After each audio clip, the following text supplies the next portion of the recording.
Bismillahirrahmanirrahim. Assalamualaikum warahmatullahi wabarakatuh. Berjumpa lagi bersama saya mata pelajaran tematik ilmu pengetahuan sosial, tema 1, subtema 2. Kita akan belajar tentang kehidupan ekonomi negara ASEAN.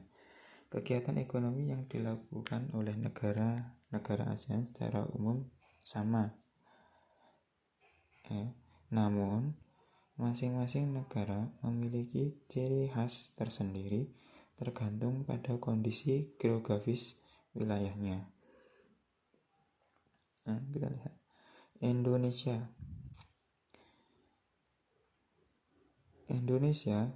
dikenal sebagai negara agraris, yaitu negara yang sebagian besar masyarakatnya bermata pencaharian sebagai petani.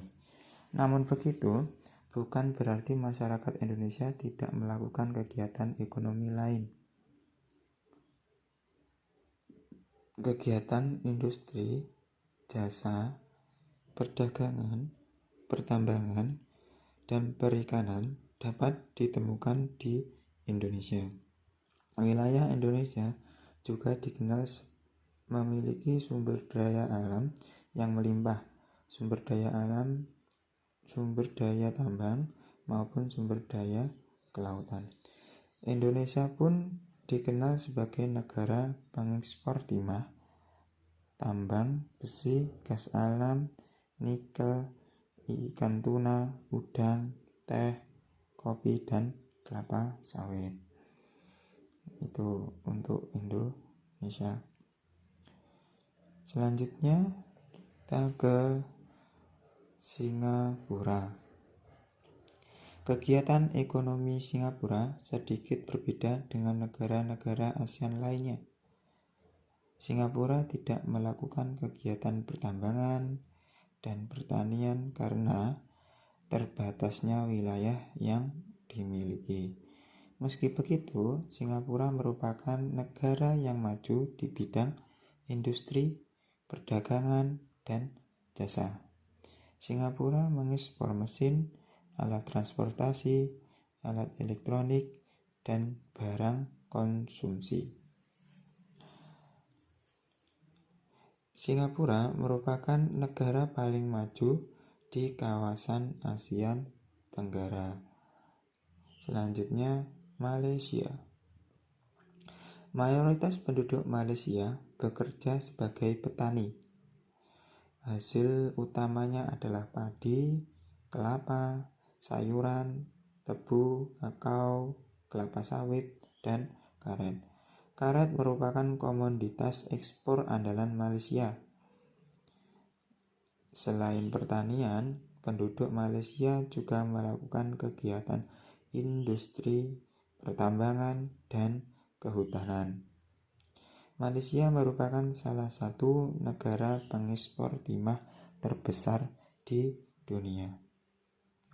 Selanjutnya ke Brunei Darussalam. Brunei Darussalam merupakan negara berpendapatan per kapita tertinggi kedua di Asia Tenggara setelah Singapura. Wilayahnya kaya akan sumber daya pertambangan berupa minyak bumi dan gas alam. Yang selanjutnya adalah Filipina. Perekonomian Filipina ditunjang oleh sektor pertanian, pertambangan, dan industri. Komoditas ekspornya terdiri dari gula, kopra, kayu, nanas, dan biji tembaga. Filipina dikenal sebagai negara penghasil kopra dan serat abaca terbesar di dunia. Itu untuk Filipina.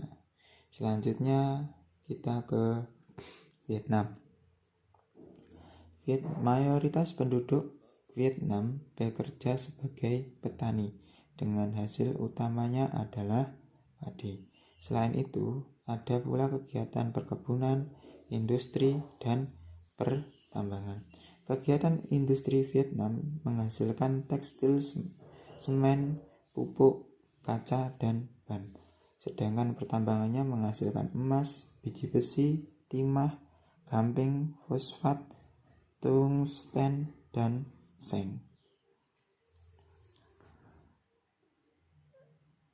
Hasil hutannya adalah bambu, kayu, kayu manis, dan kina.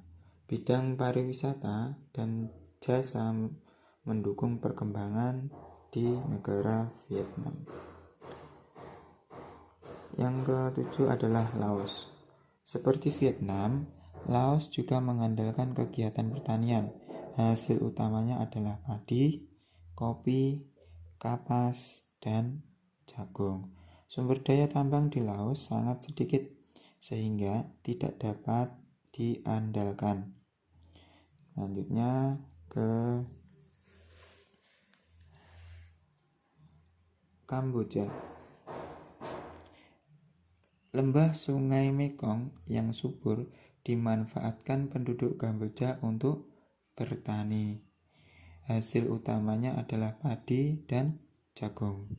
Kamboja merupakan salah satu negara penghasil padi terbesar di Asia Tenggara. Selanjutnya ke Thailand. Kegiatan ekonomi utama penduduk Thailand adalah bertani. Thailand merupakan negara penghasil beras terbesar di Asia Tenggara dan terbesar ketiga di dunia. Oleh karena itu, Thailand dijuluki lumbung padi Asia. Sungai Chao Phraya berperan penting dalam pertanian di Thailand. Selain pertanian, penduduk Thailand juga melakukan kegiatan pertambangan, perikanan, dan kehutanan. 10. Myanmar.